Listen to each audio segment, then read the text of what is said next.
علیہ وآلہ وسلم سیدنا ابو بکر رضی اللہ تعالیٰ عنہ کے ساتھ سفر پر ہیں. میرے آقا صلی اللہ علیہ وآلہ وسلم کا گزر ایک خیمے کے قریب سے ہوتا ہے. ایک باوقار خاتون خیمے کے باہر بیٹھی ہوئی, وہ مسافروں کی خدمت کیا کرتی تھی, مسافروں کی خاطرداری کیا کرتی تھی. اس عورت کا نام جانتے ہو, عاشق سارے جانتے ہیں, نعت خوان سارے جانتے ہیں. وہ کون ہے؟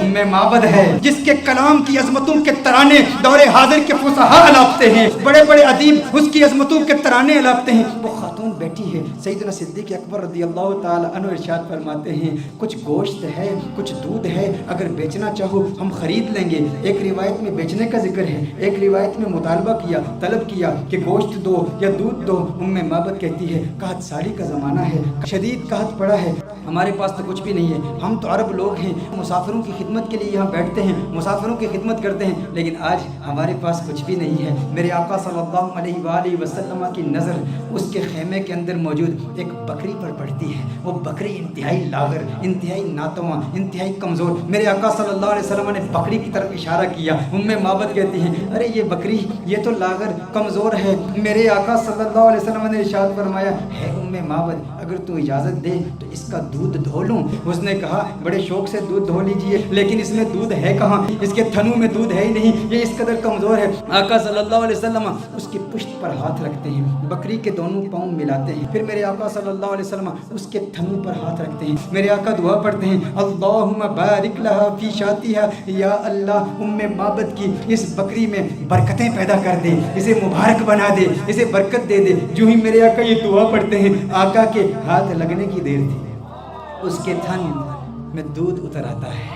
اتنا دودھ اتر آتا ہے, اس قدر دودھ آ جاتا ہے کہ اس کی ٹانگیں کھل جاتی ہیں. میرے آقا صلی اللہ علیہ وسلم ارشاد فرماتے ہیں ام معبد برتن لے آؤ. ام معبد برتن لاتی ہے, وہ برتن دودھ سے بھر جاتا ہے. میرے آقا صلی اللہ علیہ وآلہ وسلم ام معبد کو دودھ دیتے ہیں. ام معبد کہتی ہے پہلے آپ پئیں. میرے آقا فرماتے ہیں نہیں پہلے تو پی. خیمے کے اندر اور بھی لوگ موجود ہیں, ان کو بھی دودھ پلایا جاتا ہے, آقا کے ہمراہیوں کو بھی دودھ پلایا جاتا ہے. پھر آقا خود دودھ پیتے ہیں, اور دودھ پیتے ہوئے پھر کہتے ہیں ساقی القومی آخرہم, قوم کو پلانے والا جو ساقی ہوتا ہے سب کو پہلے پلاتا ہے پھر آخر میں پیتا ہے. ساقی کوثر کا بھی ساقی کوثر میرا جو میر میں خانہ بنا, سب چاند سورج خم بنے, ہر نجم پیمانہ بنا, اور ہاتھ ملتی رہ گئی رنگین یہ حسن مجاز. دل بڑا ہوشیار تھا اس در کا دیوانہ بنا, یہ دل بڑا ہوشیار تھا. اب ام معبد کا دل آ رہا ہے محمد عربی پر. ارے یہ کون کمال والا کہ جس کے ہاتھوں میں اتنی برکت, جس کے ہاتھوں میں اتنی تاثیر, ہاتھ لگے تھن دودھ سے بھر گئے. میرے آقا صلی اللہ علیہ وسلم نے ارشاد فرمایا اور برتن لے آؤ. کر کے سارے برتن لائے جاتے ہیں,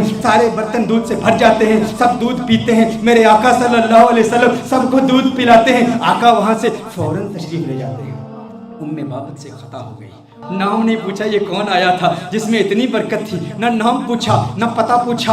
آقا کا آنا جانا دیکھتی رہ گئی, یہ کون آیا, حسین و جمیل آیا جس کا حسن ایسا منفرد کہ اس کے حسن کا مقابلہ دنیا کا کوئی حسین کر نہیں سکتا. آقا تشریف لے جاتے ہیں. ام معبد نام تک نہیں جانتی. ابو معبد ام معبد کا خاوند جب بکریاں چرا کے اپنے ریوڑ کے ساتھ گھر آتا ہے, دیکھتا ہے انوار و تجلیات کی برسات ہو رہی ہے. ابو معبد کہتا ہے یہاں کون آیا تھا, آج گھر میں رونق دوبالا ہو چکی ہے, آج یہ خیمہ معطر و معمبر ہو چکا ہے, خوشبو آ رہی ہے. ارے میں کہتا ہوں وہ تو چھوٹا سا خیمہ تھا, محمد عربی کا گزر مدینے کی گلیوں سے 1400 سال پہلے ہوا. آج بھی عاشق وہاں جاتے ہیں, انہیں آج بھی خوشبو محسوس ہوتی ہے. ابو معبد کو خوشبو کیوں نہیں محسوس ہوئی ہوگی. ابو معبد نے کہا میرے گھر کی رونق بدل گئی, کیفیات بدل گئی, حالات بدل گئے. ہے ام معبد کون آیا تھا. ام معبد نے کہا میں نہیں جانتی, ایک آنے والا آیا تھا. کہا نام کیا. ام معبد نے سوچا نام تو پوچھا نہیں, اپنی جانب سے نام رکھ لیا. کہا جو آیا تھا اس کے آنے سے گھر میں برکت آئی, گھر میں رونق آئی, گھر میں نور آیا. اس نے ایک دعا کی,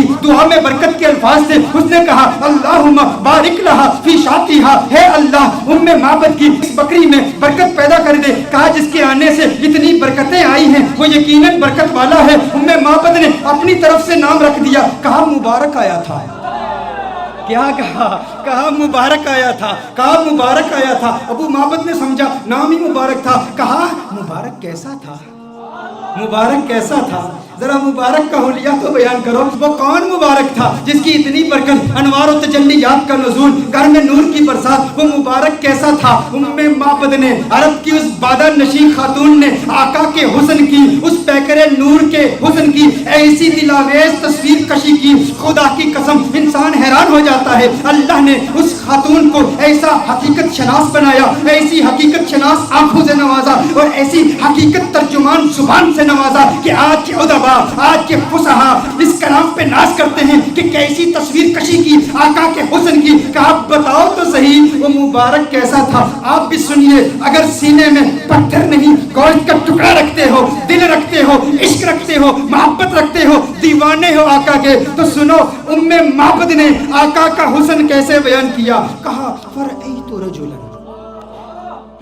رجلا ظاہر الوضعۃ ملیح الوجہ قسیم وسیم قسیم وسیم وفی صوتہ سہل وفی عنقہ سطع وفی عینیہ تاج وفی اشفارہ وطف قسیم وسیم اذا صمت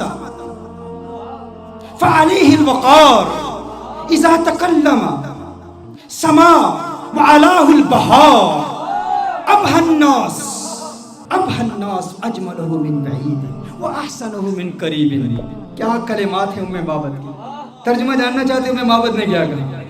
معبد نے کہا فرأیت رجلا، میں نے ایک مرد دیکھا، ظاہر الوضعۃ، جس کا حسن بہت نمایاں تھا، ساخت بڑی خوبصورت تھی، بڑا خوبرو تھا، بڑا حسین و جمیل تھا، چہرے میں ملاحت تھی، ملیح الوجہ تھا، قسیم وسیم، قسیم تھا وسیم تھا۔ قسیم کسے کہتے ہیں؟ عربی میں قسیم کا معنی کیا ہے؟ ایک ہوتا ہے ایک حسین شخص، جمیل شخص، خوبصورت شخص۔ قسیم اسے کہتے ہیں جس کے جسم کا ہر عضو علیحدہ علیحدہ اپنی امتیازی خوبصورتی رکھتا ہے۔ دیکھو ہم کہتے ہیں نا کسی کی آنکھیں بڑی خوبصورت ہیں، کسی کی آنکھوں کا ذکر کریں نا ہم کہتے ہیں فلاں کی آنکھیں بہت خوبصورت ہیں، اس کا مطلب ہے آنکھیں خوبصورت ہیں لیکن بال اتنے خوبصورت نہیں ہوں گے، لب اتنے خوبصورت نہیں ہوں گے، کان اتنے خوبصورت نہیں ہوں گے، ہونٹ اتنے خوبصورت نہیں ہوں گے۔ قسیم کسے کہتے ہیں؟ قسیم اس حسین کو کہتے ہیں جس کے جسم کا ہر عضو انڈیپینڈنٹلی علیحدہ علیحدہ اتنا خوبصورت ہو کہ جس کے حسن کا مقابلہ کوئی کر ہی نہ سکتا ہو۔ معبد نے کہا قسیم، میں ترجمہ کرتا ہوں، قسیم کا معنی یہ ہے جس کی آنکھیں اتنی خوبصورت ہیں کہ اس کی آنکھوں جیسے کسی کی آنکھیں نہیں، جس کی زلفیں اتنی خوبصورت ہیں اس کی زلفوں جیسے کسی کی زلفیں نہیں، اس کے لب اتنے خوبصورت ہیں اس کے ہونٹوں جیسے کسی کے ہونٹ نہیں، اس کی انگلیاں اتنی خوبصورت ہیں اس کی انگلیوں جیسے کسی کی انگلیاں نہیں، ارے اس کے پاؤں اتنے خوبصورت ہیں اس کے قدموں جیسے کسی کے قدم نہیں، اس کا کلام اتنا خوبصورت ہے اور اس کی بولی جیسے کسی کی بولی نہیں۔ کہا قسیم وسیم، وسیم کسے کہتے ہیں؟ وسیم اس حسین کو کہتے ہیں جس کو ایک مرتبہ دیکھو تو بار بار دیکھنے کا من کرے، بار بار دیکھنے کا جی چاہے۔ دنیا کا کوئی بھی حسین شخص ہو نا، آپ اسے ایک مرتبہ دیکھیں، دو مرتبہ دیکھیں، تین مرتبہ دیکھیں، وقت آتا ہے رفتہ رفتہ دل اکتا جاتا ہے، دلچسپی کم ہوتی چلی جاتی ہے۔ انسان ایک مرتبہ دیکھے، ایک دن دیکھے، دو دن دیکھے، ایک مہینہ دیکھے، دو مہینے دیکھے، بالآخر دلچسپی کم ہو جاتی ہے۔ لیکن وسیم اسے کہتے ہیں جو اتنا حسین ہو، ارے جسے جب دیکھو جی چاہے اور دیکھوں اور دیکھوں اور دیکھوں۔ کہا قسیم وسیم، قسیم بھی ہے وسیم بھی ہے، جسم کا ہر حصہ انڈیپینڈنٹلی خوبصورت اور حسن میں کمال۔ وسیم ایسا دیکھو تو جی چاہے دیکھتا ہی رہوں، ارے آنکھیں دیکھتی ہی رہ جائیں اس حسن کو جس کا ایسا حسن ہو، اسے وسیم کہتے ہیں۔ کہا میرا مبارک قسیم بھی ہے، میرا مبارک وسیم بھی ہے، میرا مبارک قسیم بھی ہے، میرا مبارک وفی صوتہ سہل وفی صوتہ سہل۔ کہا آواز، ارے کیا پرکشش آواز، کیا گونجدار آواز، کیا دلکش آواز۔ وفی عینیہ تاج، سرمگی آنکھیں، سیاہ آنکھیں، ابرو ملے ہوئے، پلکیں لمبی۔ کہا اکھالو